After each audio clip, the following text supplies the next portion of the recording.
sana. Rory, apa perkembangan terkait dengan sidang putusan PHPU Pilpres 2014 saat ini? Indra, sebelum saya mengelaborasi apa yang terjadi tadi selama sidang, saat ini sidang sedang diskors selama kurang lebih 30 menit, sehingga nanti pukul 4.30 sidang pembacaan amar putusan gugatan perselisihan hasil pemilihan umum atau PHPU baru akan kembali digelar. Namun tadi dari sidang yang dimulai sekitar 14.30 ada beberapa poin menarik yang disampaikan oleh Majelis Hakim Konstitusi. Yang pertama adalah tadi yang disampaikan oleh Anwar Usman, mengatakan bahwa pengunduran diri Prabowo Hatta bukan mundur dari proses pemilu, melainkan mundur dari proses rekapitulasi suara semata, sehingga pengajuan mundur ini masih memiliki legal standing bagi pasangan Prabowo Hatta untuk mengajukan gugatan ke Mahkamah Konstitusi.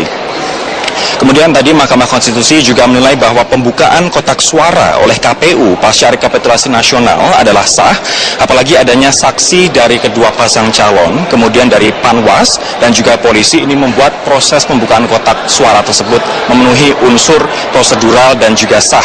KPU membuka kotak suara untuk membekali mereka dengan bukti-bukti yang kuat dan relevan untuk menghadapi sidang gugatan PHPU di Mahkamah Konstitusi yang diajukan oleh pasangan Prabowo Hatta ini. Nah, tadi Mahkamah juga menambahkan bahwa apabila dalam pembukaan kotak ada tindak pidana, maka hal itu adalah masuk dalam ranah kepolisian, sementara bila ada pelanggaran kode etik, ranahnya adalah DKPP.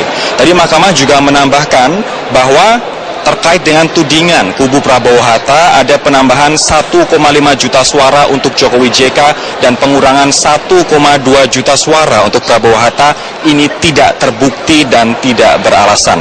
Menurut Mahkamah Konstitusi, pemohon tidak menjelaskan secara real dan juga secara rinci serta mampu membuktikan tudingan itu.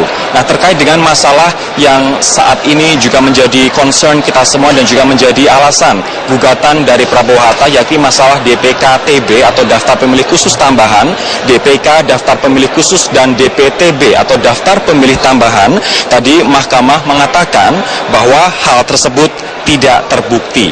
Nah, dalil DPKTB dituding ada mobilisasi DPKTB sehingga menguntungkan pihak pasangan nomor urut 2. MK menyatakan dalam putusannya tadi bahwa semua warga memiliki hak yang sama untuk memilih, sehingga perlu ada saksi, solusi maksud kami untuk melengkapi DPT sehingga hak suara masyarakat tidak hilang. Kemudian DPKTB, DPTB, dan DPK dinilai MK adalah untuk melindungi hak konstitusional warga sehingga posisinya sah. Kemudian tidak ada bukti adanya kerjasama antara termohon dan pihak terkait untuk menggunakan DPKTB demi keuntungan pasangan nomor urut 2. Nah, sampai di sini sudah banyak hal yang disampaikan oleh Mahkamah Konstitusi. Saya akan mencoba meminta pendapat dari salah satu tim kuasa hukum dari Jokowi JK atau pihak terkait dalam hal ini, Mas Alexander Lai. Mas Alex, selamat sore. Sore, Rory. Sampai dengan skorsing tadi sudah banyak hal-hal yang disampaikan oleh Mahkamah Konstitusi. Apa yang ingin Anda sampaikan, Mas? Ada dua hal penting yang ingin saya sampaikan. Pertama, Mahkamah Konstitusi mengatakan bahwa pemohon tidak berhasil membuktikan bahwa rekapitulasi dari KPU itu salah. Jadi pemohon dianggap gagal dalam menggunakan forum persidangan untuk mengatakan bahwa hasil perhitungan mereka yang benar. Jadi gugatan pertama mereka ditolak terkait rekapitulasi, dan Mahkamah mensahkan bahwa perhitungan KPU lah yang benar. Itu satu bagian penting dari permohonan pemohon telah ditolak. Kemudian yang kedua, yang tidak kalah pentingnya, argumen pemohon bahwa DPKTB ini adalah tidak sah dan merupakan sarana untuk memobilisasi pemilih untuk kepentingan calon nomor 2 itu juga tidak terbukti. Jadi dua argumen penting dari pemohon di sini telah ditolak oleh Mahkamah Konstitusi. Jadi kita setelah sidang dilanjutkan, kita akan mendengar pertimbangan Mahkamah Konstitusi terkait argumen-argumen pemohon lainnya tentang keberadaan pelanggaran yang bersifat terstruktur, sistematis, dan masif. Oke, berarti dua dalil utama yang sangat penting saja sudah ditolak. Ini sudah sekitar 10% dari total 295 halaman nanti pertimbangan dari amar putusan ya. Apa yang bisa Anda sampaikan? Ini sudah 10% namun bisa mengungkap atau mematahkan dalil-dalil gugatan dari pemohon. Jadi Mahkamah Konstitusi memang di dalam putusan ini dia dia merumuskan kembali prinsip-prinsip dasar dari putusan ini, yaitu tentang hal-hal yang penting. Misalnya soal DPKTB, Mahkamah Konstitusi secara detail memberikan jawaban bahwa DPKTB ini adalah cara dari KPU dan Mahkamah Konstitusi melalui putusan sebelumnya untuk menjamin hak konstitusional dari para pemilih maupun warga negara untuk dipilih maupun memilih. Itu dijamin sehingga masalah-masalah administratif harusnya tidak menghambat keabsahan dari DPKTB. Itu poin pertama dari Mahkamah Konstitusi. Secara ringkas, Mahkamah Konstitusi mengatakan bahwa DPKTB adalah peranata yang sah untuk menjamin hak konstitusi dari warga negara untuk memilih maupun dipilih, kemudian dikeluarkan oleh lembaga yang sah, yang memiliki kewenangan yang sah.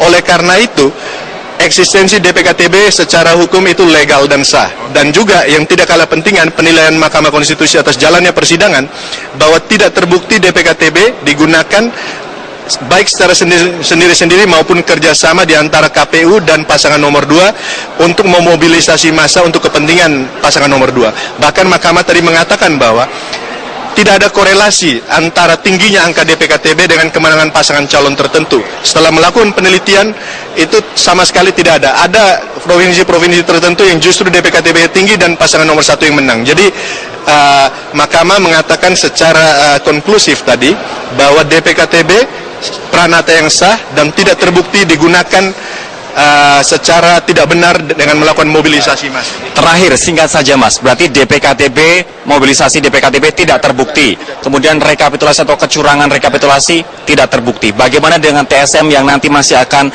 disampaikan oleh Majelis Hakim? Bagaimana tim Jokowi JK melihat adanya tudingan terstruktur, sistematis, dan masif itu?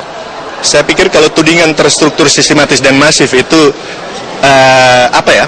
itu akan sangat sulit dibuktikan oleh pemohon, karena selama ini proses persidangan baik pemeriksaan saksi maupun ahli, saya boleh katakan 70-80% itu argumen utamanya adalah tentang keabsahan DPKTB. Sedangkan kecurangan di beberapa daerah tertentu, contohnya yang didalilkan oleh pemohon di Nias Selatan maupun di Papua terkait dengan Noken, itu juga saya ragukan masuk dalam kategori terstruktur, sistematis, dan masif, terutama masif karena angkanya tidak signifikan dibandingkan dengan selisih suara 8,4 juta. Daftar pemilih yang memilih di Nias itu 200 ribuan orang. Di Papua yang dianggap bermasalah itu cuma berapa puluh ribu orang, berapa ratus ribu orang. Selain itu tidak ada saksi yang juga meyakinkan, mampu meyakinkan adanya kecurangan TSM itu ya Mas Alex ya? Saksi-saksi dari pemohon itu selalu dibantah oleh saksi KPU maupun pihak terkait. Terima kasih Mas Alex atas wawancara sore hari ini, dan demikianlah perbincangan saya dengan Alexander Lai. Kita nanti masih akan mengikuti lanjutan dari sidang pembacaan amar putusan gugatan PHPU yang sekitar 10 hingga 15 menit lagi akan dimulai di Mahkamah Konstitusi. Untuk sementara kita kembali ke Anda, Indra. Baik, terima kasih. Rory Asyari langsung dari gedung Mahkamah Konstitusi.